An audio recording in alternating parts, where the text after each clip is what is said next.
Greetings everyone, I'm Surfing Pikachu and welcome to a card review of all the Boomsday Project cards.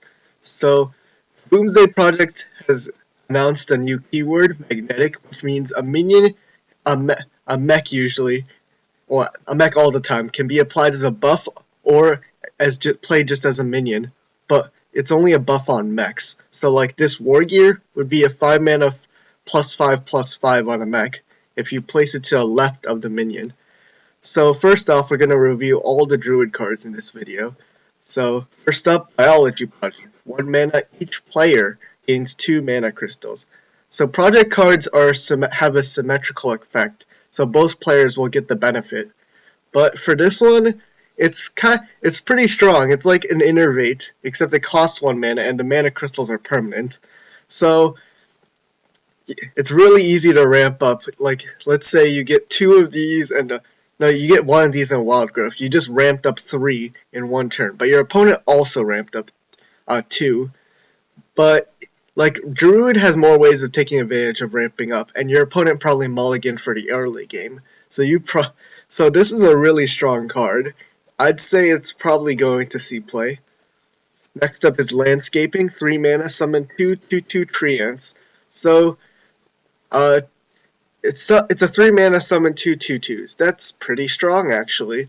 And there's some treant synergy in this expansion for some reason, where things will synergize whether or not you have treants or if they died or not. So that might be relevant. But this will probably actually see play in the current token druid, because it doesn't interfere with your Oaken summons and it does give you minions on board. Next up, Gloop Sprayer. 8 mana, 4/4 Battlecry, summon a copy of each adjacent minion. So if you compare this to a Faceless Manipulator, you get 2/2 stats and then +1/+1 stats, and then you get the ability to copy 2 minions. Except Faceless Manipulator is cheaper, which is usually the thing that makes it better. Well, yes, Druid has ways of ramping up. It's still 8 mana, and then you can, let's say you have 10 mana, you can only do 2 mana's worth of things this turn, which may or may not matter. But I feel like Faceless Manipulator is probably still going to be better, because summoning 2 copies, you have to line up your positioning correct to make this even work. And summoning 2 copies, it's really hard to get like 2 minions that you want to copy on board. Like usually it's just Malagos that you want to copy. Next up is Dendrologist, 2 mana 2/3. If you control a treant, discover a spell. So 2 mana 2/3, pretty good stat line. Discovering a spell is pretty good, especially in Druid where there's like a ton of good spells now. Controlling a treant, well, there is a ton of treant synergy now, and they made a couple other cards treant synergies, like the 5 living mana. They changed the wording so it summons 2/2 treants instead of just the mana treants or whatever they were called. So discovering a spell is strong, but if you drop this on turn 2, I don't think there's a way of summoning treants on turn 1. So yeah, if you drop this on turn 2, it's just 2 mana 2/3. But I mean, you're probably not gonna drop this on turn 2. You're gonna combo this with a treant. So if you do, it's pretty good. If you don't, it's just like adequate. So it might see play. It depends on whether or not there's enough treant. Well, it depends on whether or not the treant deck is really like good. Next up is Mulch Mantra, 10 mana 8/8. Rush, costs 1 less for each friendly treant that died this game. It's also a mech, which is somewhat relevant for magnetic, but So 10 mana 8/8, that's just a giant basically. It costs summoning treants isn't super hard. There's the 3 mana spell we just saw, which is pretty good. That's just a 2 mana reduction. If you play a second one, that's another 2 mana, so that's already a 6 mana 8/8 with Rush. Then there's also Soul of the Forest, which can summon a bunch of treants, but no, I'm thinking of the wild spell. No, but that's fun. That's usually comboed that with the 4 mana, the Whispering Woods. So that could potentially give you a huge discount, so it becomes like a one cost rush 8/8 or like a 0 cost rush 8/8, which is really strong. It just depends on whether or not treants will die quick enough for you to make use of this effect, but otherwise this standalone is really good. Next up is Tending Torrent, 6 mana 3/4, choose one, give your other minions +1/+1 or summon 2/2 treants. 2/2 treants. So this card is well, if you look, it's kind of like the Scenarius, the Druid Classic Legendary, except it's cheaper, and the treants don't have taunt, and it's only +1/+1.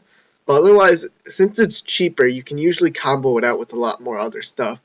So like you could play, you summon 2/2 treants. That's about, if you could, you summon 2/2 treants, and then you just play another buff spell. That's pretty good.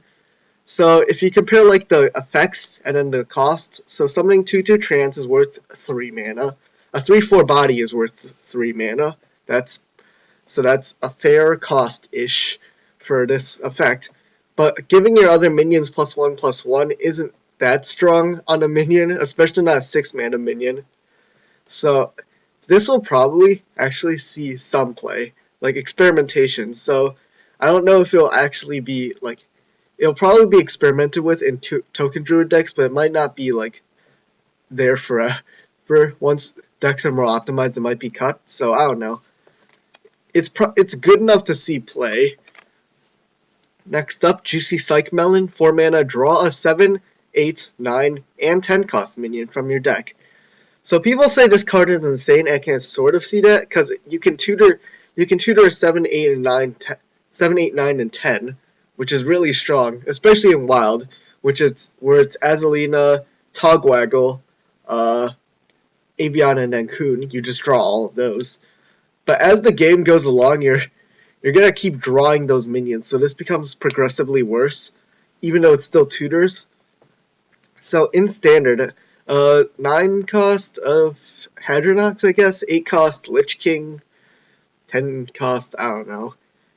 The biggest problem in Standard right now is that there's not really a ton of good targets for like 10 cost, and then also 7 cost for Druid. Maybe Gloop Sprayer? No, wait, Gloop Sprayer is 8. No, in Wild this will be kind of strong in Togwaggle Druid, but otherwise, in Standard, I don't see this actually being super strong, because you have to figure out a 10 cost and a 7 cost to put in. Otherwise, it's a worst Arcane Intellect, even though it tutors. Also, one thing, you can't combo any of this any of the minions with the cost, but that isn't really relevant because usually you're just trying to get combo pieces. Next up, Dream Petal Florist, 7 mana 4/4. At the end of your turn, reduce the cost of a random minion in your hand by 7. Well, people say this will see play in Malagos Druid. I really don't see that because you have to just drop a 7 mana 4/4. Which is possible with the Druid ramp. You could just drop it on like turn 3 or something. But I don't really see it being that strong because first off, it's a random minion reducing by 7. So you have to hope you don't have any other minions in hand except for like Malagos or like Togwaggle or whatever your combo piece is. And then you have to hope it actually lands on that minion. And even then, you're basically just front loading the cost of that. So will it see play? I'd say it probably won't because it's a 7 mana 4/4, but I've been wrong about that bad stat lines before with Corridor Creeper, but that's kind of different, but not really. Next, phlebitis, fluke, 4 mana 3/4. While this is in your hand, this is a 3/4 copy of the last minion you played. So people say this would be good in Malagos Druid, and I can see that, but also you lose Oaken Summons, the Oaken Summons package with 2 Oaken Summons and 2 of the taunts, the Ironwood Golem. So this is good for Malagos Druid, but it's like you have to drop Malagos and like you have to find a turn to just drop Malagos and then have it do nothing really, and then you can just drop this. So I don't know how often that turn will come, and it might not even come because there's a lot. There's gonna be a lot of aggro in this meta, as there always is. There's always aggro, but I feel like this kind of deck just gets countered really hard by aggro, and if it becomes too popular, people will just start playing aggro more. Next up is Fluke's Glorious Gloop. 1 mana whenever a minion dies this turn, gain 1 mana crystal this turn only. So, for this to be innervate, you have to have at least 2 minions die. Remember, it doesn't have to be just your own minions. It can be your opponent's. So you can play this with like a swipe on like Odd Paladin, kill older dudes, you get like 7 mana off of this, which is actually 6. And then so you get two extra mana basically if you do the costing, like 1 mana for this and then 4 mana for swipe, you get 7 mana if you kill an entire board. It works with your own minions, so at most you can get 14 mana, but this is kind of weird to use, so I don't really know how to rate this, because you have to have minions die, which is usually a bad thing.